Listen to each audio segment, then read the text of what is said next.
अभिक्रिया की प्रकृति के आधार पर भी एंथैल्पी कई प्रकार के होते हैं, ये हमने जाना। यदि हम अभिक्रिया की एंथैल्पी को मानक तापमान यानी 298 केल्विन टेम्परेचर एवं एक वायुमंडलीय दाब पर काउंट करेंगे तो जो मानक एंथैल्पी परिवर्तन होगा उसे हम डेल्टा H से प्रदर्शित कर सकते हैं।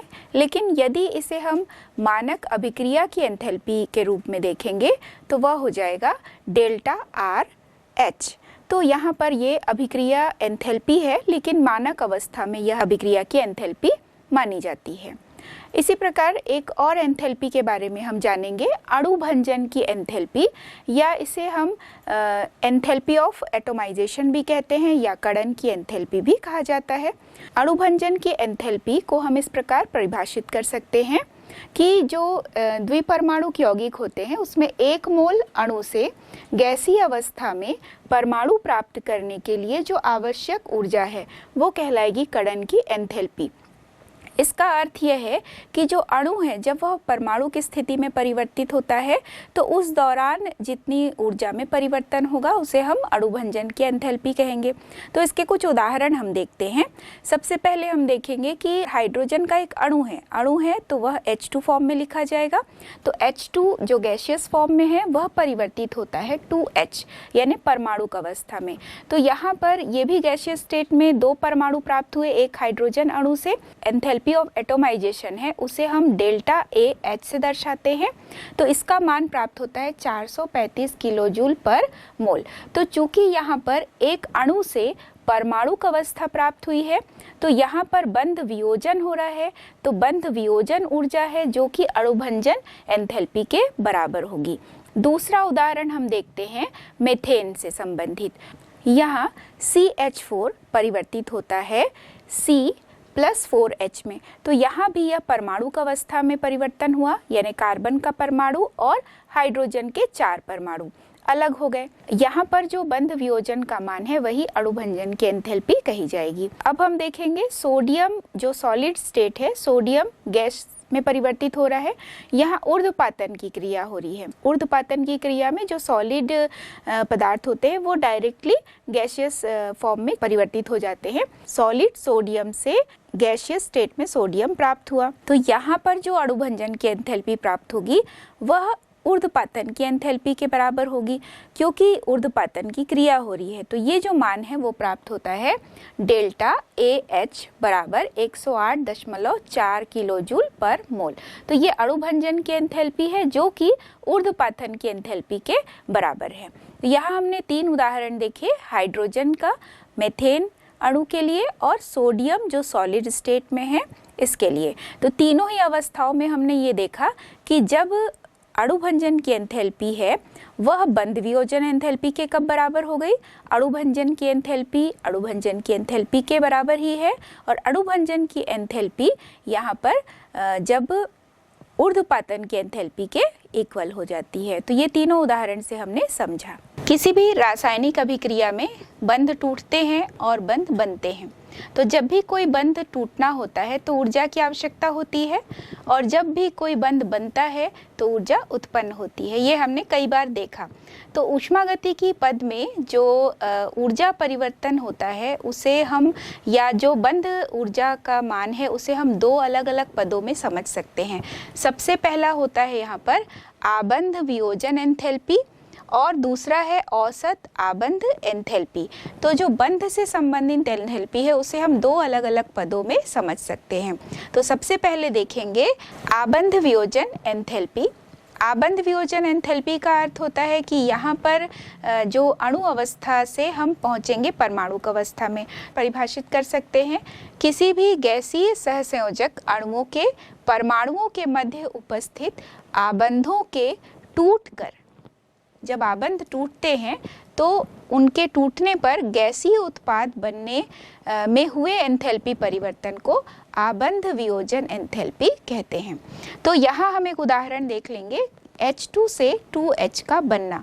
तो H2 एक अणु है, गैसीय अणु है जो कि 2H में, मतलब 2 अलग अलग परमाणु में परिवर्तित हुआ है। तो यहाँ पर HH बंध टूट रहा है, तो बंध वियोजन ऊर्जा है। तो बंध वियोजन ऊर्जा है, चूंकि यहाँ बंध टूट रहा है तो ये जो एंथैल्पी परिवर्तन होगा इसे हम आबंध वियोजन एंथैल्पी भी कह सकते हैं।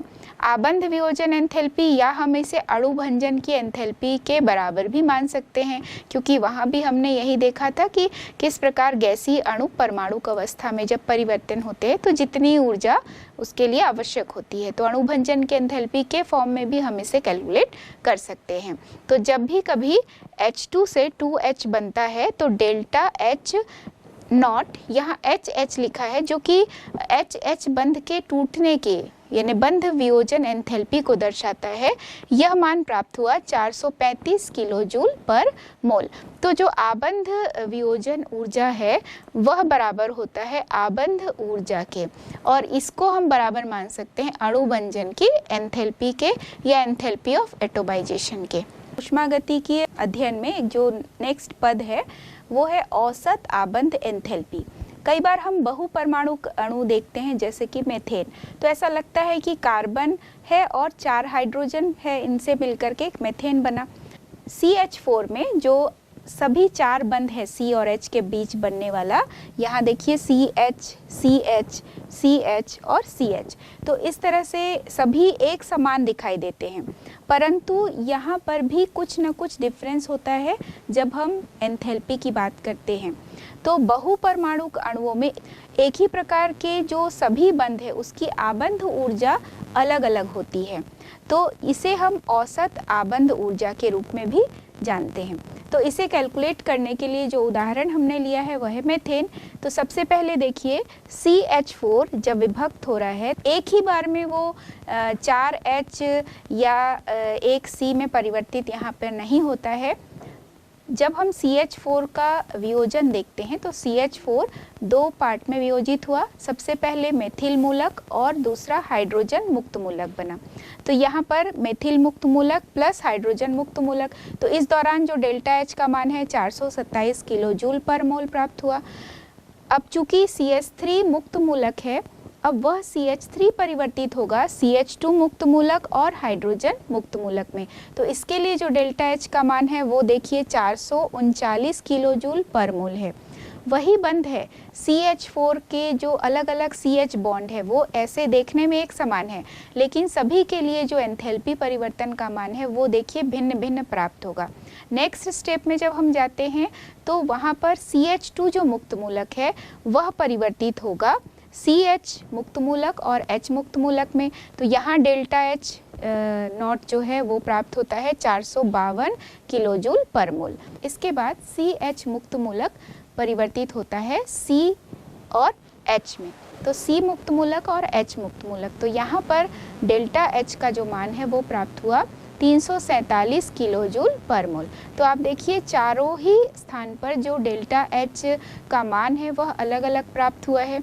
तो जब हम CH4 से 4H और C का बनना देखते हैं तो CH4 टूटता है और C प्लस 4H बनता है, तो डेल्टा H एटोमाइजेशन एंथैल्पी को यदि हम देखें तो डेल्टा H नॉट के रूप में लिखा गया है।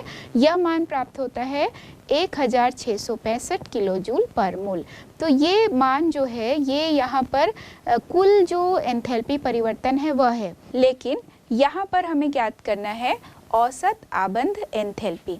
औसत आबंध एंथैल्पी को हम ज्ञात कर सकते हैं जैसे CH4 में CH आबंध की औसत आबंध एंथैल्पी बराबर होगा डेल्टा CH। चूँकि यहाँ CH के लिए बात हो रही है, CH बंध की बात हो रही है, तो delta CH H not equal to 1/4, यहाँ पर 1/4 इसलिए लिख रहे हैं क्योंकि औसत हमें निकालना है, तो 1/4 यहाँ डेल्टा H नॉट CH4। तो ये जो मान है वो प्राप्त हुआ है 1/4 गुणा 1665 बराबर प्राप्त होता है मान हमें 416.25 किलो जूल पर मोल। तो इस प्रकार हम किसी भी दूसरे बहुपरमाणुक अणु के लिए औसत आबंध एंथैल्पी ज्ञात कर सकते हैं। और हमने ये भी जाना कि किस प्रकार उस बहुपरमाणुक अणु में चूंकि सभी बंध देखने में एक जैसे हैं, CH बॉन्ड सभी एक समान है, लेकिन उसकी जो बंध वियोजन ऊर्जा का मान है वो अलग अलग प्राप्त होता है। तो इस स्थिति में हम औसत आबंध एंथैल्पी की गणना इस नियम के आधार पर कर सकते हैं।